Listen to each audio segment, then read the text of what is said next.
Olá, queridas irmãs, queridos irmãos. Começamos mais um programa, O Espírito da Letra, analisando a obra de André Luiz, o livro Obreiros da Vida Eterna. Último capítulo. Você nunca pensou, né? Esse livro é grosso, não tem figura, letra muito apertadinha. Eu nunca vou conseguir ler. Hoje é o último capítulo. Nós lemos o livro inteirinho, pudemos dissecá-lo, pudemos sentir as belezas, pudemos ter contato com as coisas lindas que nós não sabíamos e aquelas coisas que a gente pensava que sabia, mas ainda não sabia. E André Luiz vai desvelando, tirando o véu para que a gente aprenda. Que espírito maravilhoso, que médium generosíssimo Francisco Cândido Xavier, que deu a sua vida para que a gente tivesse vida. E a gente acha que é sozinho, que ninguém gosta de nós. Imagine isso. Isso aqui é um cântico de amor. Isso aqui é vida para a gente ser melhor. Você nunca recebeu um presente que fosse te influenciar tanto no que vai acontecer com a sua vida depois da morte. Com você. Porque o que tem aqui é um tesouro que você agora pode usar para preparar-se para o momento da transição, para o qual todos nós teremos que caminhar. Vamos enfrentá-lo. A diferença é que alguns não sabem nada, não sabem como fazer isto, não têm nenhuma informação.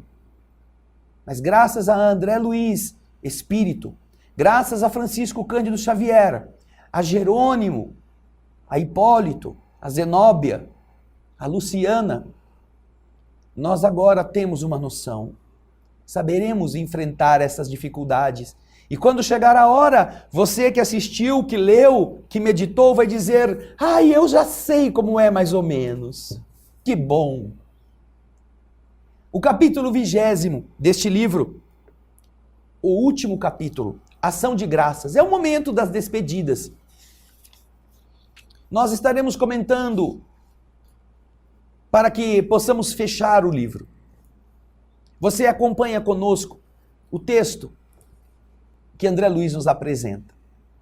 Reunidos agora no Instituto Socorrista de Fabiano, preparávamos-nos para a feliz viagem de regresso aos níveis elevados de onde havíamos vindo, nosso lar. Efetivamente, as saudades de nossa vida harmoniosa e bela, nos planos mais altos. Essa saudade nos dominava os corações. O serviço nas regiões inferiores nos propiciava, é bem verdade, experiência e sabedoria. Acentuava-nos o equilíbrio, enriquecia-nos o quadro de aquisições eternas. Entretanto, o reconhecimento desses valores não impedia aquela sede, daquela paz que nos aguardava à distância, naquele lar quentinho, confortável, suave, das afinidades mais puras. Em todos nós preponderava, dominava essa alegria decorrente da tarefa exemplarmente realizada. Mas o próprio Jerônimo não disfarçava o contentamento de voltar, na impressão de calma e bom ânimo que brilhava no seu semblante feliz. Ao esforço sincero, seguia-se a tranquilidade do dever cumprido.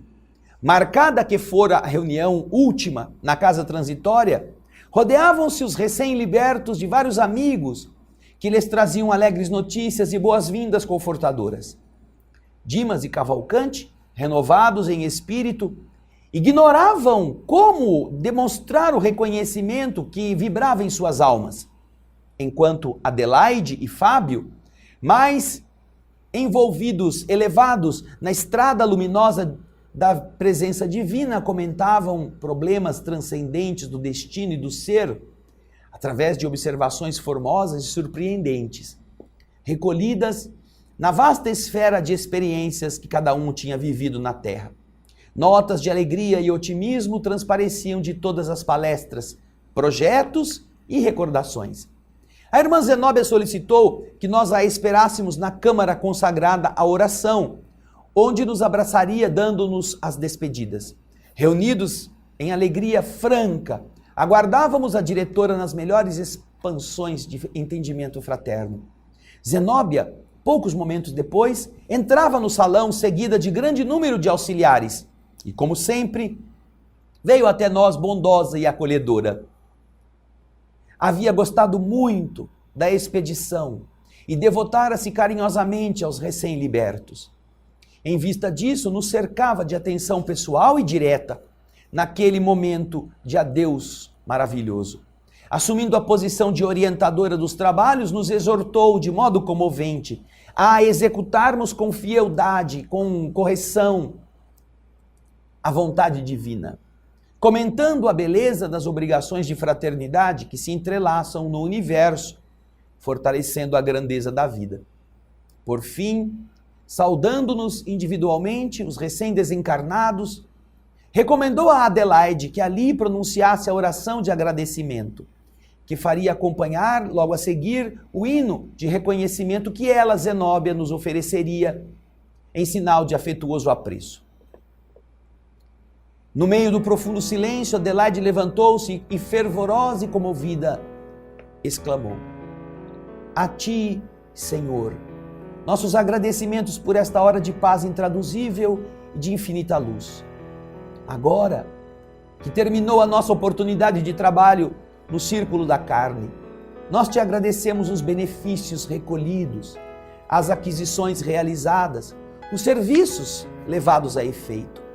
Mais que nunca reconhecemos hoje a tua magnanimidade indefinível que nos utilizou o deficiente instrumento na concretização de sublimes desígnios. Vacilantes e frágeis, como as aves que mal ensaiam o primeiro voo longe do ninho, nos encontramos aqui, venturosos e confiantes ao pé dos teus desvelados emissários que nos ampararam até o fim. Como te agradecer o tesouro inapreciável de bênçãos celestes? Teu carinho santificante seguiu-nos passo a passo, em todos os minutos de nossa permanência no Vale das Sombras. E não satisfeito, teu inesgotável amor nos acompanha ainda nesta retirada da velha Babilônia de nossas paixões amargurosas e milenárias. E André então diz que, quase sufocada de emoção, a missionária fez reduzido silêncio para conter as lágrimas e continuou: nada fizemos por merecer-te a assistência bendita. Nenhum mérito possuímos além de boa vontade construtiva. Tropeçamos, claudicamos, mancamos vezes sem número, dando oportunidade aos caprichos envenenados que nos obscureciam a consciência. Falimos frequentemente, cedendo a sugestões menos dignas. Entretanto, Jesus amado, você nos converteu o trabalho humilde em manancial de ventura que nos alimenta o coração reerguido para as esferas mais altas. Desculpa-nos, Mestre, a imperfeição de aprendizes, traço predominante de nossa personalidade libertada. Não possuímos nada de belo para te oferecer, ó benfeitor divino, senão o coração sincero e humilde, vazio agora das abençoadas preocupações que o nutriam na crosta da terra.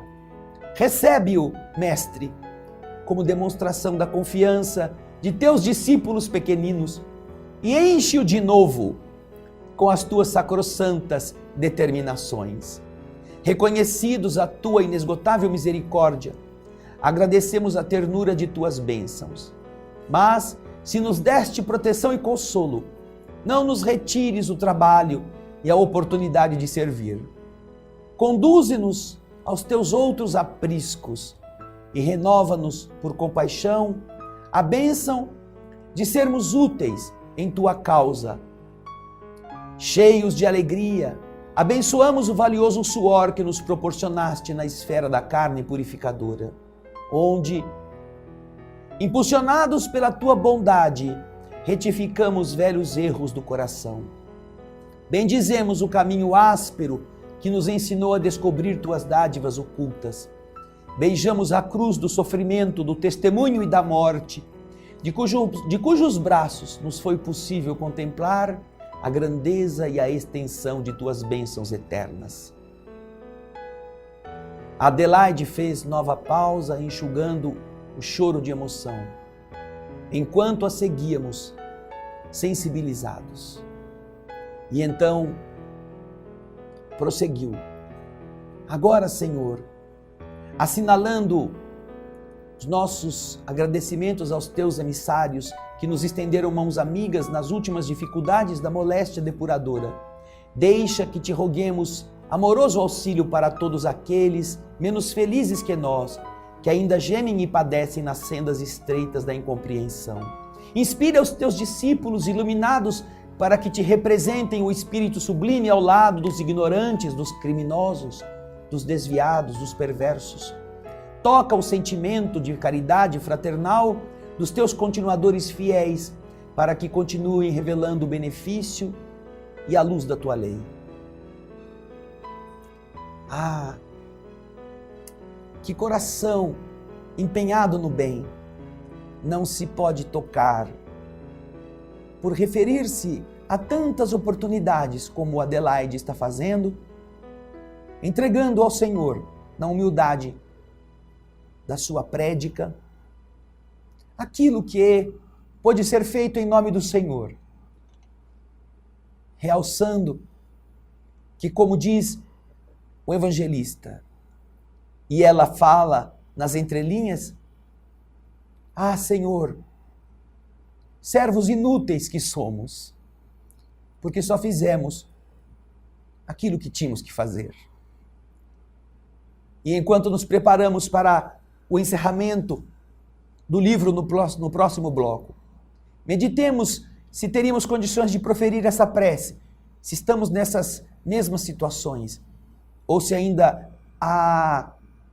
precisamos amassar muito barro, carregar muito peso, vencer muita subida, aguentar muito espinho, para nos permitirmos falar com a autenticidade que Adelaide fala. Pense nisso. Faça essa prece, como nós fazemos também, nos colocando, servos inúteis que somos, na mesma condição, endividados, ainda mais pelo amor que recebemos. Então, no próximo bloco, nós vamos ver o final do capítulo 20, e eu espero que você possa desfrutá-lo conosco. Até já.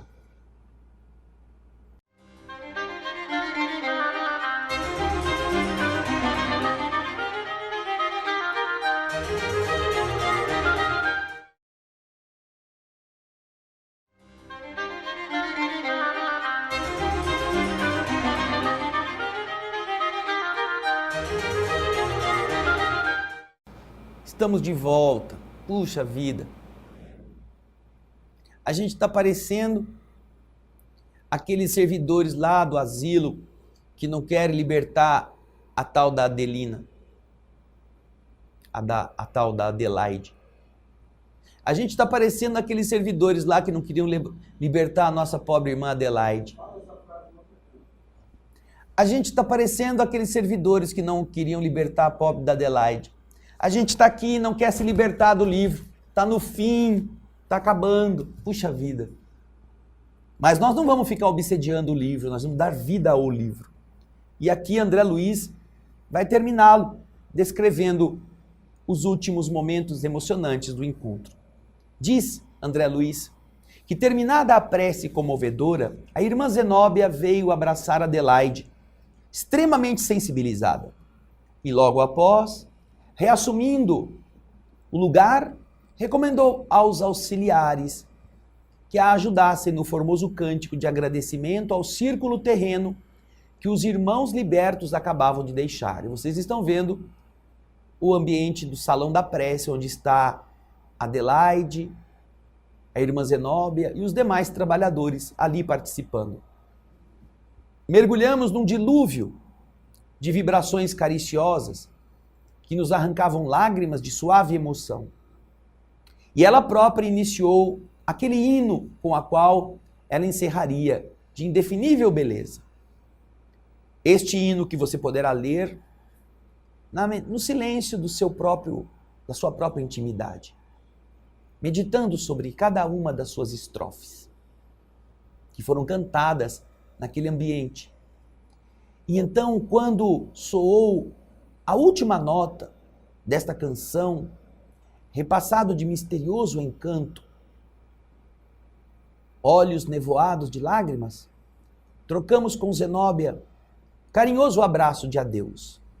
Nós outros, os da expedição socorrista, tomávamos os recém-libertos pelas mãos, dando-lhes energia para a subida prodigiosa, cercados de amigos que nos seguiam alegres e felizes a caminho das zonas mais elevadas. Lá estão eles, despedindo-se dos que ficaram na casa transitória. Cada um de mão dada com um amigo, destes que os ajudaram a libertar-se. Estranho e indefinível júbilo nos vibrava no peito, empolgado de vigorosa esperança. E depois de atravessar os círculos de baixo padrão vibratório em que se localizava o Instituto de Fabiano, ganhamos região brilhante e formosa, coberta pelo céu faiscante de estrelas. Saudando-nos de muito longe, o astro da noite apareceu em maravilhoso plenilúnio, lua cheia, emitindo raios de doce e evanescente claridade, que, depois de nos iluminar o caminho numa pulcritude, numa pureza de sonho, desciam rápidos para a crosta da terra, raios que espalhavam entre os homens o convite silencioso à meditação na gloriosa obra de Deus. Meditar na obra divina, meditar no Obreiros. Livro que para todos nós não é só um ensinamento, é uma fórmula, é um mapa, é uma bússola. Não é para você ter esse livro enfiado na prateleira como, agora eu já li o livro, mais um que eu já li. Não. Vai chegar a sua hora. Pode demorar. Por isso que é importante meditar a respeito, reler o livro, observar estas leis espirituais que falam da vida, não da morte, mas falam da responsabilidade de viver, para que depois tenhamos a possibilidade de desfrutar, por termos colocado a mente em equilíbrio durante a trajetória da jornada humana. Isto ficou muito claro aqui. Não adianta frequentar igrejas, não adianta repetir fórmulas mágicas, não adianta ser frequentador de centros espíritas, não adianta viver na casca estes valores. Porque os homens podem se enganar com eles e podem enganarem-se uns aos outros, mas aquilo que cada um é está patenteado no seu interior. E é por isso que Jesus diz aos seus seguidores, e a Bíblia nos aponta este versículo: ladrões e prostitutas entrarão no reino de Deus antes do que vós. Porque eles ouviram, se arrependeram e mudaram. Enquanto que vocês dizem sim, Senhor, Senhor, mas nunca fazem o que eu vos peço. Isso está plasmado no Evangelho canônico. Por que dizeis Senhor, Senhor, e não fazeis o que vos mando? Porque eu vos digo que ladrões e prostitutas entrarão antes do que vós no reino dos céus. Porque eles ouviram, se arrependeram, escutaram e mudaram. Estas são verdades que o entendimento da lei espiritual, não mais o medo do caixão, da cova, que foi morto pela luz do saber. E esta luz do saber liberta você, liberta a mim, liberta a todos nós da escravidão da ignorância. Nem capetas, atiçando fornalhas, nem nuvens flutuantes embaladas ao som das liras celestes. Realidades nobres, ativas, amores e ódios, reencontros, verdade que agora vem à tona com a vida que se torna mais ampla a partir da morte do corpo. Mais ainda a lembrança de que não há ninguém que esteja em religiões que não são dignas. Uma vez que façam o bem, todas as crenças recebem o aporte amoroso das entidades espirituais. Tanto o cavalcante católico, fervoroso, é amparado, quanto a albina, a evangélica, a protestante, devotada à formação, à educação da infância, inclusive encontra a possibilidade de permanecer mais tempo na Terra antes de voltar ao plano espiritual. Como é lindo entender que não há para Deus diferença e que o amor dos espíritos não se dedica somente aos espíritas, porque os espíritos já foram católicos, evangélicos, gentios, bárbaros, pagãos, muçulmanos, judeus. Nós todos já vivemos em todas estas personalidades. E em cada uma dessas etapas pudemos crescer, aprendendo reverência, aprendendo respeito, aprendendo normas de conduta, aprendendo responsabilidades, disciplinas, que vamos somando no espírito para tornar-nos algo melhorado pelo nosso próprio esforço, a serviço de Deus. Já notaram que a vida é um constante estende a mão e segura na mão? E aquele que estende a mão também segura na mão de alguém? E aquele que segurou na mão, por sua vez, estende a mão para o que está abaixo? Não é de onde você vem, quanto você tem, como rezava, que hinos cantava, no que acreditava, como é o nome do seu Deus? Não. Nós todos somos irmãos naquilo que Deus tem a nos irmanar, que é a bondade. E a vida eterna nos espera. Não é morte eterna.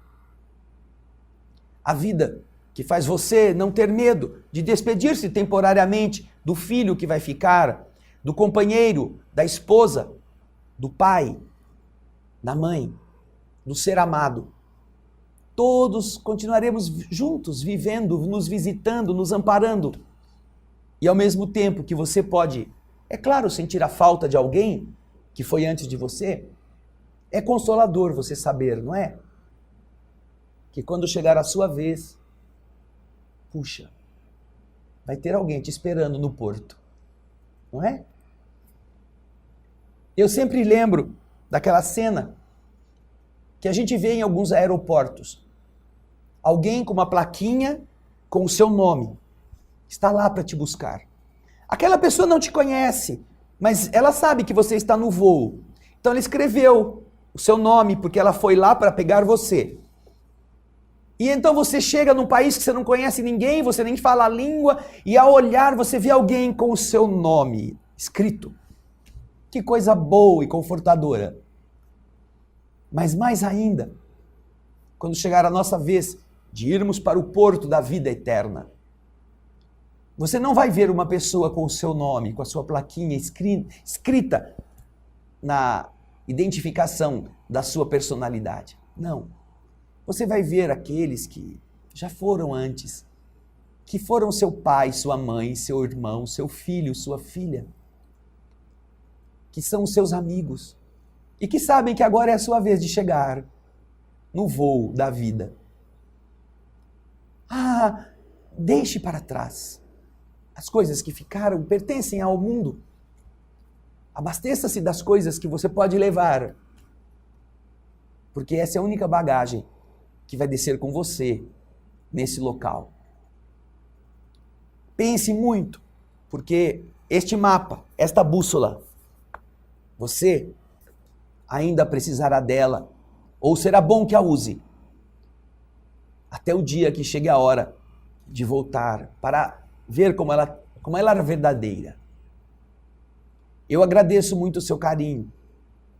E no próximo bloco, nós estaremos comentando algumas coisas muito importantes para que a gente não se esqueça. Eu aguardo você.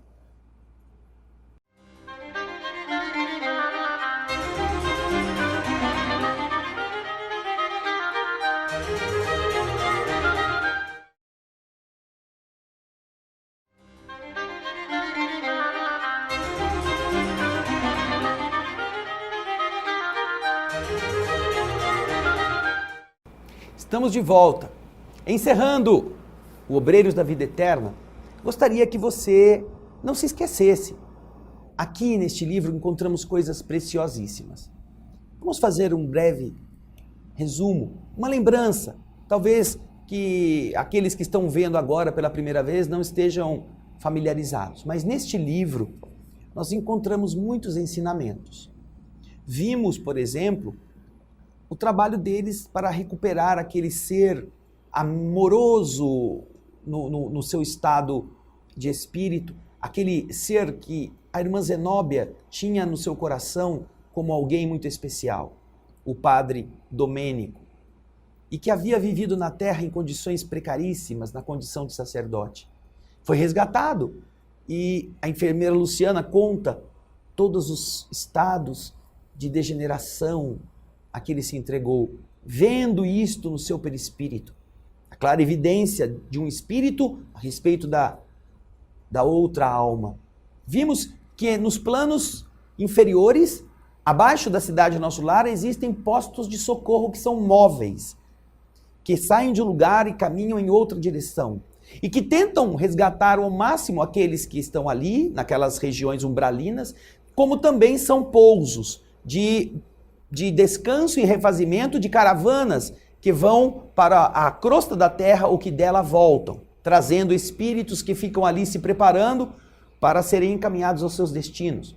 Vimos uma das mudanças deste pouso, quando o fogo purificador vinha passando, queimando toda a matéria mental que se concentrava e fazendo as entidades aflitas, ignorantes, procurarem ajuda ou fugirem desesperadas. Que ambiente este que está em volta da terra e que nós não conhecíamos, não é mesmo? Vimos o esforço do mundo espiritual para trabalhar junto aos 5 que iam desencarnar. E então pudemos acompanhar a desencarnação do Dimas. Essa desencarnação foi completa. Inclusive, desde o desprendimento até o enterro, passando pelo velório. Aprendemos como as palavras atraem vibrações e entidades. As conversas fúteis do velório são nocivas para a alma que está lá.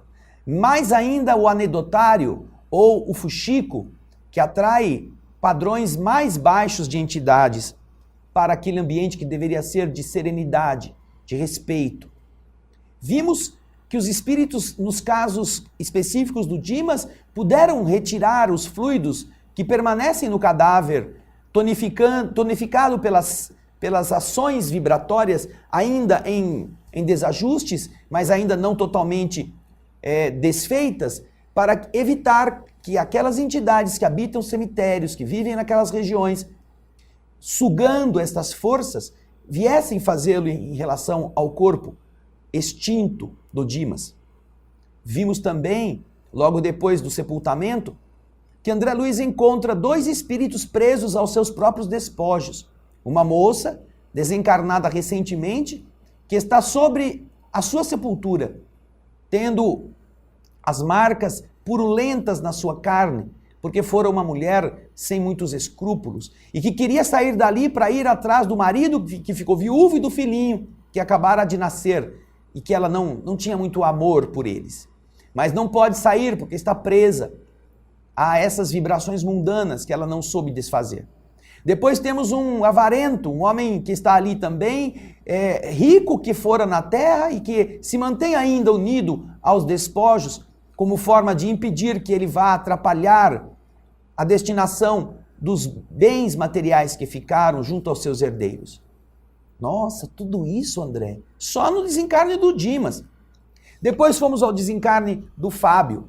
O desencarne do Fábio foi muito mais simples. Ele havia desfrutado da capacidade de ensinar seus filhos a orar, vivia em harmonia com a esposa, orava em família constantemente e criou ao redor da sua casa uma proteção luminosa que impedia que as entidades vagabundas, os espíritos que estão andando por aí, entrassem, enquanto eles entravam livremente nas outras casas. Fábio vai ser ajudado, recebe o amparo dos espíritos para desencarnar, faz o evangelho um pouquinho antes de morrer fisicamente, e nós encontramos então o alívio que ele recebe pelo banho, quando as impurezas tóxicas do seu organismo são drenadas através da água, que serve de um lubrificante e mesmo um higienizador para o seu espírito. Antes de desencarnar, vemos o seu pai que o acolhe espiritualmente. Assim que o corpo perece, lá está o filho nos braços de seu pai, que vai levar à frente o processo de limpeza e de espargir os restantes fluidos vitais que ainda existem no corpo para evitar a vampirização por entidades inferiores. Depois vimos a desencarnação, a pretensa desencarnação da Adelaide, que por fim não pôde desencarnar, porque uma oração muito poderosa impediu que ela morresse. A oração de um menino de quase 8 anos, um filho adotivo da sua filha, neto adotivo de Adelaide, que pede a Deus, que pede a Jesus que possa preservar a vozinha.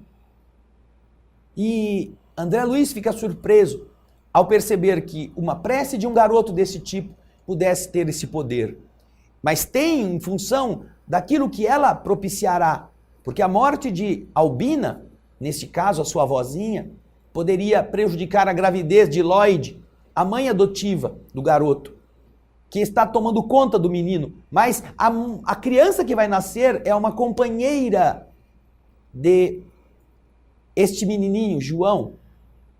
Agora ele está preparando a sua futura encarnação, a sua futura missão na Terra, ainda na condição de garoto sem o pai e a mãe, um órfão, que encontrou Lloyd. E então ele pede e os espíritos superiores consentem que a sua vozinha, a Albina, fique mais tempo no corpo para não gerar um processo abortivo pela dor da perda na mulher grávida, que traz aquela alma, a reencarnação, para ser companheira de Joãozinho. Puxa vida, tudo isso é possível? Tudo isso acontece. Você nem imaginava, não é mesmo? Mas tem o Cavalcante, está um católico fervoroso. A Albina é protestante, Cavalcante é católico, tão pobrezinho ele ficou que está enjeitado lá nas regiões hospitalares dedicadas aos que não podem pagar nada. Não recebe ajuda do sacerdote que não tem paciência nem estômago para aguentar o mau cheiro que exala dele. Menos ainda da irmã de caridade que ele pede que lhe conforte. Está preocupado com a esposa que tinha morrido, ele achava que ele tinha sido culpado, que ela fugiu com o outro porque ele era muito católico, muito fervoroso, e ela não queria tanto isto. E ele tem a consciência de culpa, e agora que está à porta da morte, queria se desculpar com a esposa. Ele não sabe, mas ela já morreu, sifilítica, 1 ano e pouco antes dele. A enfermaria ali dos pobres, dos mendigos, está coberta de entidades terríveis, espíritos obsessores, sugando as energias, mas está também com entidades amigas que tentam ajudar os que estão desencarnando. Cavalcante é vítima de uma falsa caridade, a chamada eutanásia. Um gesto generoso que vai aliviar o sofrimento. Porque, na verdade, só piora o sofrimento do espírito depois da morte, dificultando a sua recuperação do outro lado e explicando-nos por que não é não é agradável para ninguém, nem adequado que se tire a vida. Agora, por fim, Adelaide Augusta Câmara, Aura Celeste, aquela que fora na terra mãe de órfãos, como nós já contamos também aqui, identificada nas fotografias que você vai ver, além do desenho do Projeto Imagem. Aura Celeste é uma mulher que é do movimento espírita do Rio de Janeiro, fundadora do asilo espírita João Evangelista. E esta mulher está às portas da desencarnação. Aí está ela, velhinha, a mesma que está no desenho do Projeto Imagem. Dr. Bezerra a acolhe. Ela está já fora do corpo praticamente.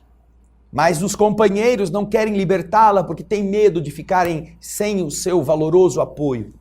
A irmã Zenobia então organiza aquela reunião e chama todos ao raciocínio, chama todos à lucidez, dizendo a eles: vocês têm que libertar a companheira ao invés de idolatrá-la. Sejam iguais, sejam aqueles que a imitem, mas libertem-na. Agora vocês terão que desenvolver-se.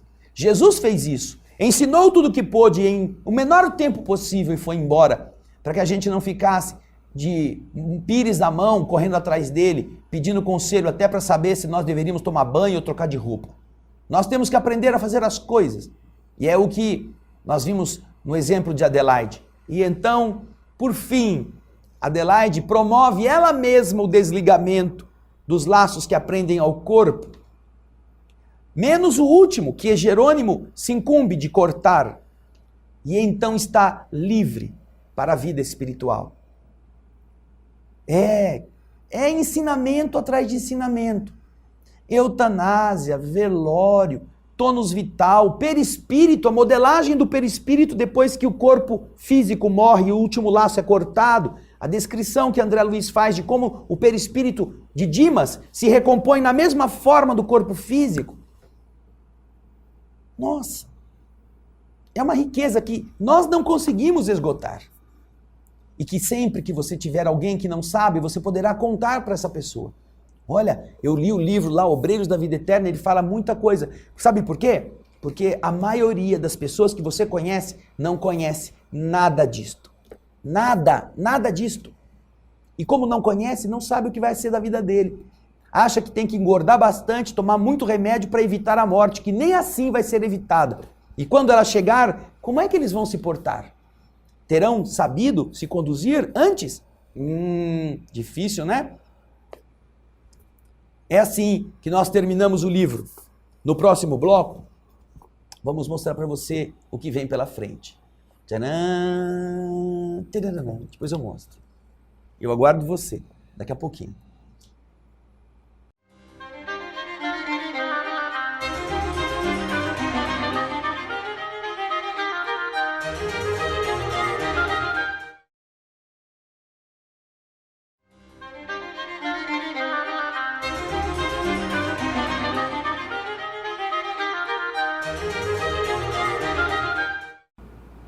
Bem, queridas irmãs, queridos irmãos, como você sabe, o nosso programa se chama O Espírito da Letra, analisando a obra de André Luiz, retirando da letra aquilo que André Luiz está escondendo nos significados um pouco ocultos, velados.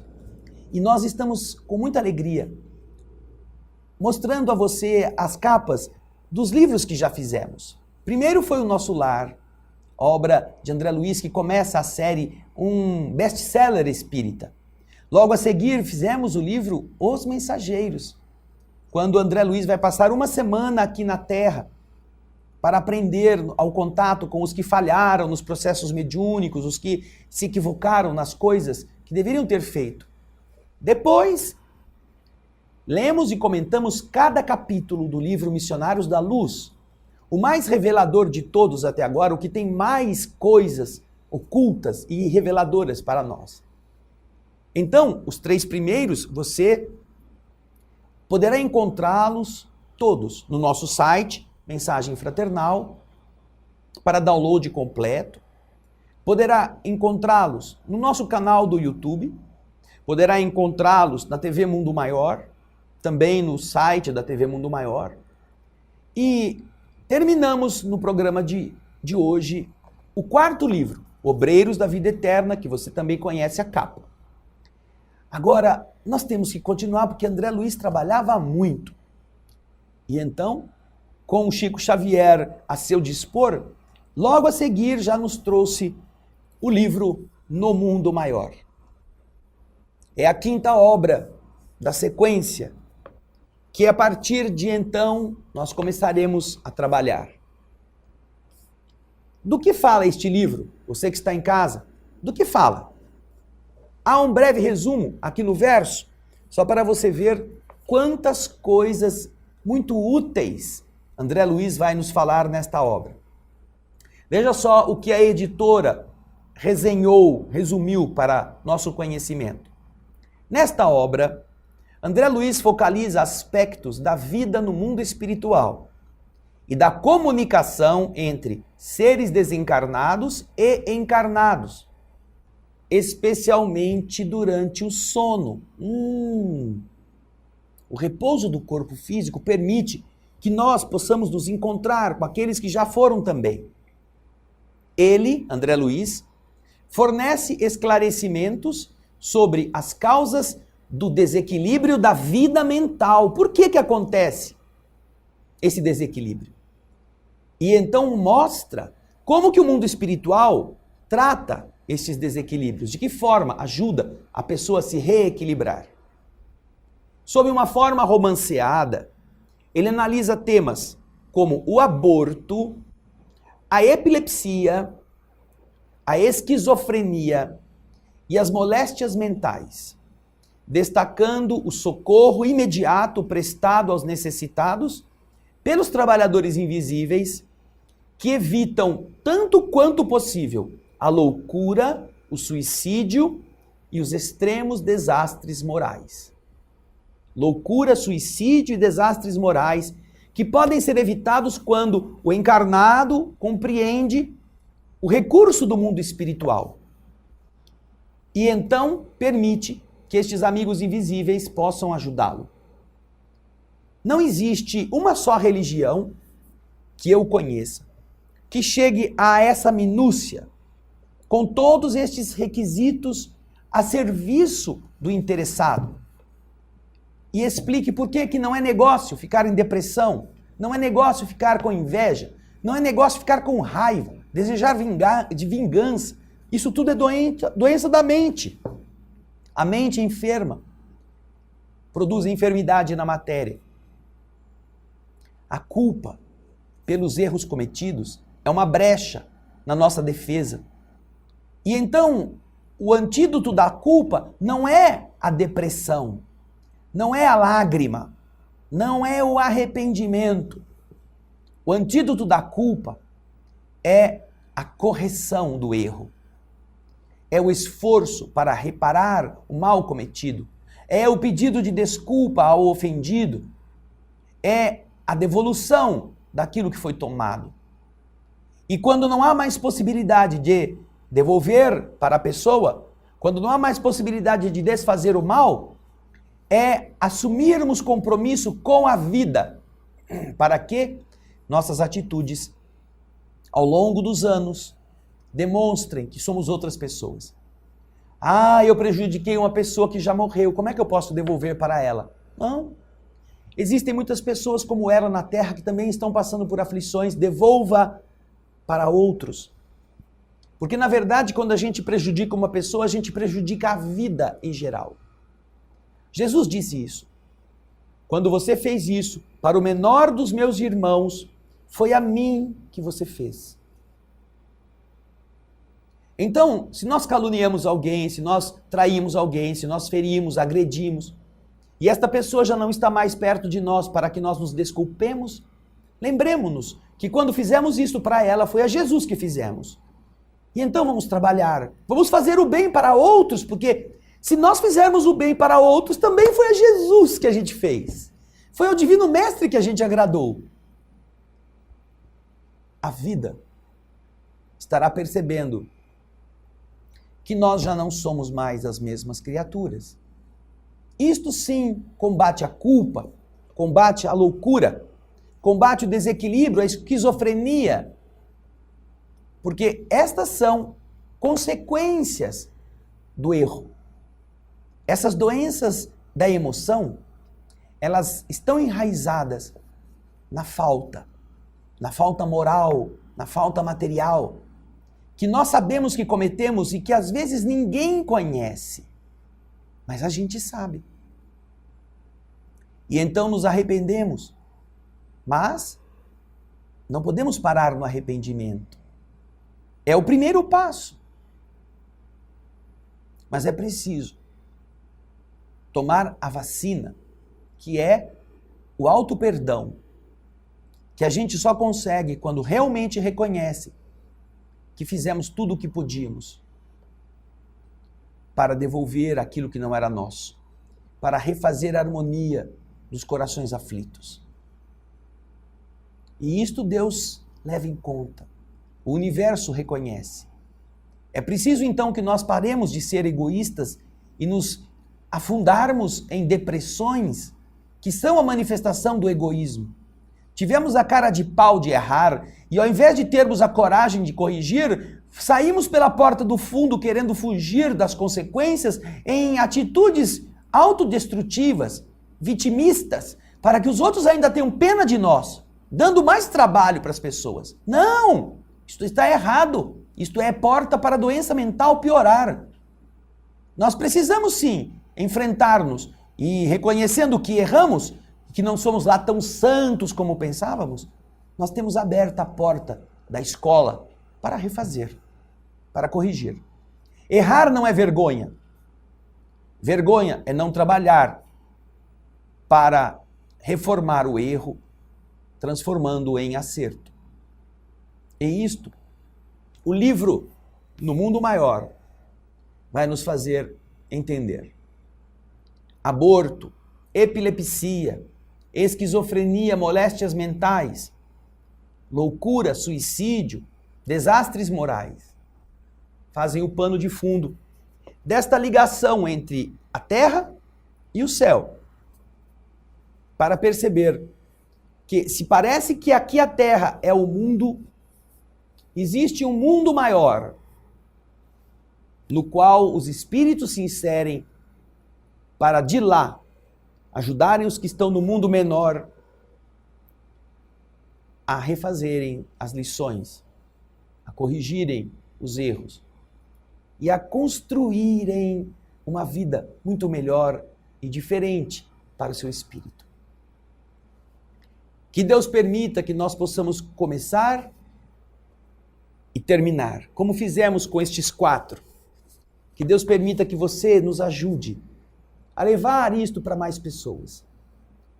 A levar esta notícia da obra de André Luiz, que pode ser entendida, pode ser conhecida, graças ao esforço de Francisco Cândido Xavier, que nos deu, com o seu sacrifício que nós não sabemos, não conhecemos, tudo para sermos melhores.